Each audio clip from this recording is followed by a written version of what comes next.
At sa ibang balita, nakapangangatog po ang lamig sa Baguio na nagtala po ng bagong pinakamababang temperatura ngayong amihan season.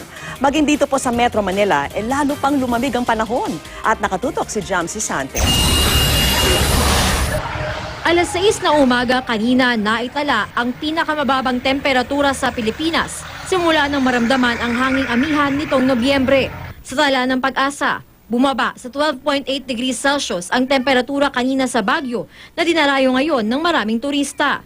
19.6 degrees Celsius naman sa Metro Manila. Yung hanging amihan. During this particular time of the year, ito po yung nagdadala ng cold and dry na hangin dito sa ating bansa. Nararamdaman natin epekto sa gabi or sa madaling araw dahil nga hindi ganun kainitan at biglang bubugso yung lamig ng hangin. Ayon sa Pag-asa, pinaka nararamdaman ang hanging amihan sa hilagang bahagi ng bansa.